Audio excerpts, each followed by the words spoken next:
Salut tout le monde, bienvenue sur Investir chez nous. Dans cette vidéo, nous allons parler de l'industrialisation en Afrique. Pourquoi nous voulons nous lancer à l'industrialisation de l'Afrique? Parce que avec cela, nous pouvons ajouter une valeur dans nos produits, dans nos matières premières. Alors, ici, nous allons parler des conséquences ou bien des désavantages ou bien pourquoi nous n'avons pas encore vu cette industrialisation en Afrique. Alors, restez jusqu'à la fin pour voir comment nous pouvons passer à cette étape.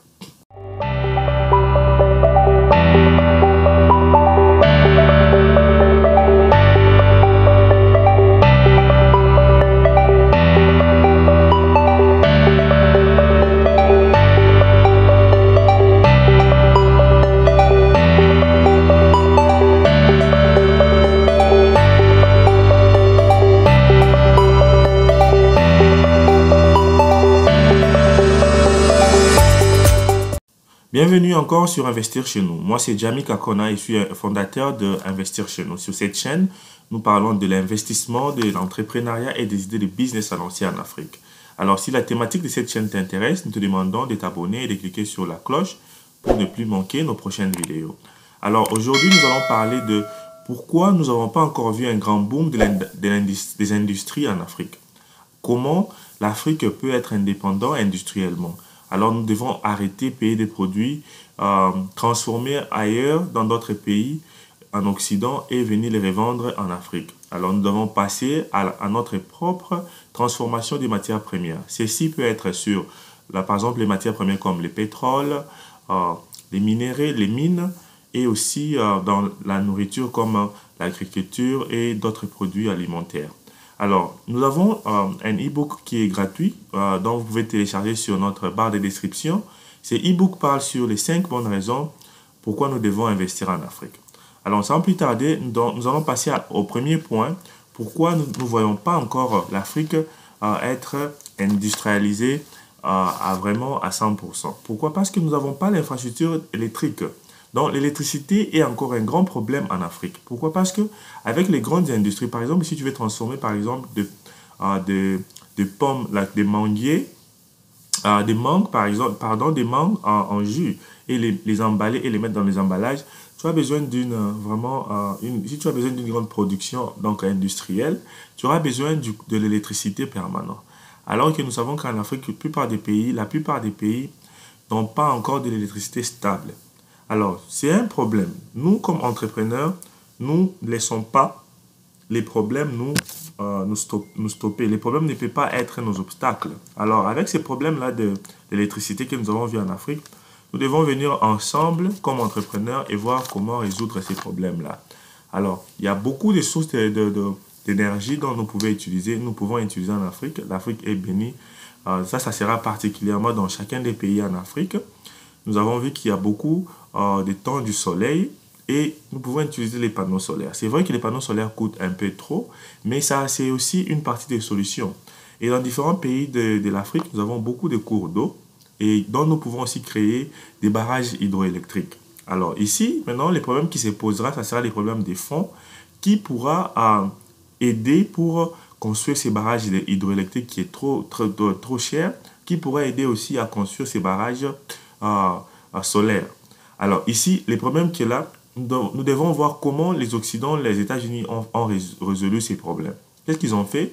Ils ont privatisé les secteurs électriques. C'est ce que les pays africains doivent faire. Privatiser les secteurs électriques, donner les opportunités aux entrepreneurs afin de créer ces petites compagnies qui auront une concurrence en production d'électricité. Et par là, nous pouvons voir l'électricité s'établir. Alors, ces petites compagnies comme entrepreneurs peuvent faire les relevés des fonds auprès du gouvernement ou bien auprès de personnels ou des investisseurs qui vont investir dans des constructions de petites compagnies électriques qui vont utiliser par exemple les barrages hydroélectriques et aussi les barrages solaires pour produire l'électricité en Afrique. Donc, vous voyez que j'ai beaucoup expliqué seulement pour trouver cette solution, mais je vais résumer pour cela. Le résumé, c'est nos gouvernements en Afrique doivent privatiser ces secteurs-là et les entrepreneurs doivent être créés ou formés sur le secteur comment produire de l'électricité et ces entrepreneurs doivent être supportés par des banques ou bien par des investisseurs ou par des gouvernements et que ça puisse créer une concurrence afin que la compagnie qui aura vraiment une électricité stable, c'est la compagnie qui va gagner beaucoup de clients. Ça, c'est vraiment une solution à l'électricité. Nous allons passer à notre deuxième problème ici. Ça, c'est les problèmes de l'infrastructure routière. Donc, ça veut dire que l'Afrique a des déficits de routes. Alors, comment nous pouvons résoudre ces problèmes-là? Ici, toute personne dans son pays ne doit pas attendre que le gouvernement de son pays puisse construire des routes pour lui. Par exemple, les gens ont des difficultés quand ils font des champs et qu'ils n'ont pas de moyens de transport pour les transporter en ville et enfin liquider les produits. Ici, ce n'est pas seulement les problèmes du moyen de transport, mais c'est aussi les moyens des routes. Même si tu as des camions, mais il n'y a pas de routes accessibles pour les transports de ces produits en ville. Alors, beaucoup des agriculteurs se retrouvent avec leurs produits en train de pourrir parce qu'ils n'ont pas de moyens de les transporter en route. Alors, nous allons voir aussi comment des pays qui sont déjà développés ont pu résoudre ces problèmes. Aux États-Unis, ici, la construction ou bien les constructions des routes, des ponts, des bridges sont aussi privatisées. Alors, c'est ce que les pays africains doivent faire. Alors, je sais que vous avez des gens de connexion, des gens qui savent ou bien qui connaissent des personnes qui prennent des décisions là, dans des gouvernements dans vos pays. Vous devez partager cette vidéo avec eux pour aider afin que ces solutions ici puissent être appliquées dans chacun de ces pays en Afrique pour trouver des solutions. Alors ici encore, la solution c'est de privatiser les secteurs de l'infrastructure, donc construction des routes en Afrique. Alors ici, nous aurons besoin des entrepreneurs dans les domaines de construction des routes qui vont aller gagner les marchés pour construire des routes. Alors les entrepreneurs qui vont produire des bonnes routes qui durent pendant plus longtemps avant de les réparer. Ce sont des entrepreneurs qui vont obtenir beaucoup de contrats. Donc, c'est ça. Donc, ici, privatiser et créer un peu la concurrence entre les entrepreneurs. Et où les entrepreneurs pourront relever les fonds. Ici, les gouvernements aussi doivent aider les entrepreneurs avec les fonds de départ où les gouvernements doivent aussi... les entrepreneurs doivent aussi chercher des investisseurs et des banques de soutien qui peuvent les aider à relever ces fonds-là et passer en action. Alors, si vous créez une idée de privatisation et aussi une idée de concurrence, nous allons voir que les choses s'améliorent toujours. La majorité des choses s'améliorent toujours. Et nous allons passer à notre troisième solution ici. Troisième point, nous avons un problème de corruption. Ça, c'est vraiment... même si tu fermes les yeux, tu te réveilles, les problèmes de corruption existent. Par exemple, dans la plupart des pays africains, pour par exemple trouver des documents pour juste être enregistré comme une compagnie légale, par exemple, si le prix est à 100 $ et la personne te dirait, il faut me donner un 10 $ de plus pour que tes documents puissent aller rapidement. Si tu ne donnes pas les 10 $ ou bien quelque chose, tes documents prendront peut-être 10 à 5 jours ou bien 15 jours ou 2 semaines. Alors, il faut essayer de corrompre. De même, ça se passe avec, par exemple, faire un passeport. Par exemple, un passeport, c'est à 300 $, mais il y a d'autres personnes qui donnent 600 $, 700 $ pour trouver un passeport rapidement. Alors, même si tu suivais la ligne, même si tu étais premier dans la ligne, mais le fait que tu n'as pas donné l'argent supplémentaire pour motiver la personne et ça prend vraiment beaucoup de temps pour que ton passeport puisse sortir. Ceci s'applique à beaucoup de documents en Afrique. Alors, ici, il faut essayer un peu d'éliminer. Si ce n'est pas éliminé, mais il faut essayer un peu de réduire la corruption. Alors, comment réduire la corruption? Je ne dis pas que dans les pays occidentaux, il y a la corruption. Donc, la corruption, les mots corruption existent même parce que ça vient des pays occidentaux. Mais en Afrique, qu'est-ce que nous pouvons faire avec la corruption que nous voyons? C'est essayer d'augmenter les salaires des fonctionnaires de l'État. Parce que pourquoi ces gens font cela? C'est parce que ces gens ne sont pas bien énumérés, quoi. Donc, ces gens ne sont pas très bien payés. Alors, quand ces gens auront une bonne condition, la condition des salaires est très bonne, et ces gens-là ne pourront pas faire... Il n'y aura pas trop de corruption comme nous sommes en train de voir maintenant, là. Donc, que le gouvernement puisse encore voir comment aider ces gens, les fonctionnaires de l'État, à aussi avoir cette mentalité de ne pas être corrompre quand on leur paye un bon salaire. Alors ici aussi, donc ceci va aussi jouer un grand rôle avec la justice. Donc notre deuxième résolution ici, c'est les États africains doivent renforcer leur justice afin que la justice puisse aussi arrêter ou bien discipliner ces gens-là, ces agents de l'État qui font ces histoires de corruption et qui volent ou bien qui demandent beaucoup d'argent aux gens pour enfin leur donner les produits qu'ils veulent. Donc la justice aussi doit jouer un grand rôle ici. Donc si toi tu me suis, partage cette vidéo avec les autorités de ton pays afin que ces solutions puissent être appliquées. Car cela va vraiment nous aider à, à évoluer et avoir un grand développement en Afrique. Alors, notre cinquième problème ici, nous allons dire que c'est les problèmes économiques. L'économie africaine ne se développe pas rapidement. Alors ici, ça a trait aussi aux monnaies. Notre monnaie africaine, nous avons des monnaies qui ne sont pas vraiment puissantes par rapport aux monnaies comme les dollars ou bien les euros. Alors, qu'est-ce que nous devons faire pour avoir une monnaie très puissante?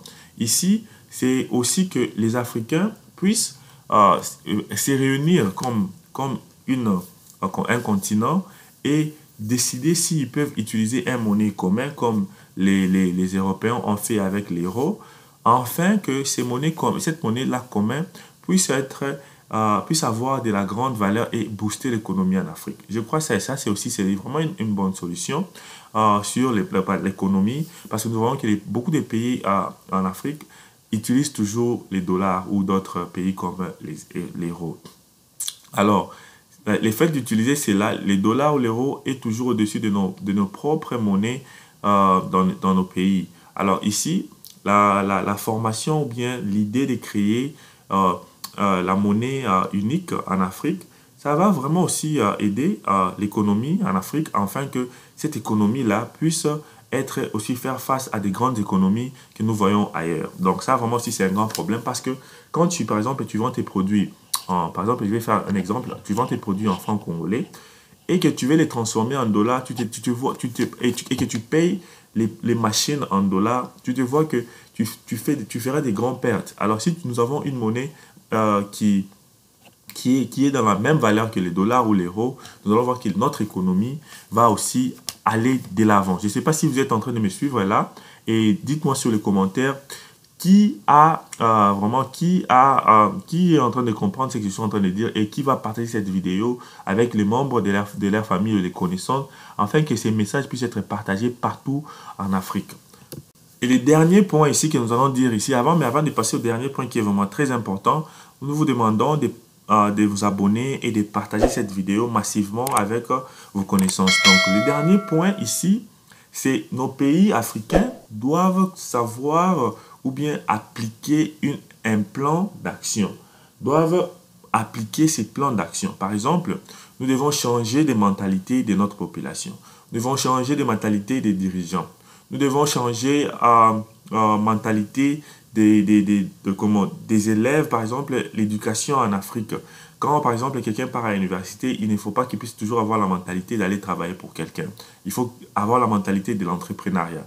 Donc, nous devons avoir un plan d'action qui va aider les jeunes ou les enfants qui vont naître, afin que ces enfants-là puissent avoir une mentalité. Ces plans d'action peuvent être, par exemple, améliorer l'éducation universitaire ou bien secondaire. Par exemple, ajouter des programmes d'entrepreneuriat, des cours d'entrepreneuriat qui va aider les enfants quand ils finissent l'université à entreprendre, même quand ils sont encore à l'école primaire, secondaire, d'entreprendre dans quelque chose, de ne pas seulement être employé, attendre de l'argent de quelqu'un. Donc, changer la mentalité, par exemple, de ne pas être corrompu. Changer la mentalité sur comment nous travaillons, combien de heures nous devons travailler. Donc, c'est ça. Donc, les pays africains doivent avoir un plan d'action et aussi savoir comment mettre en pratique ces plans d'action.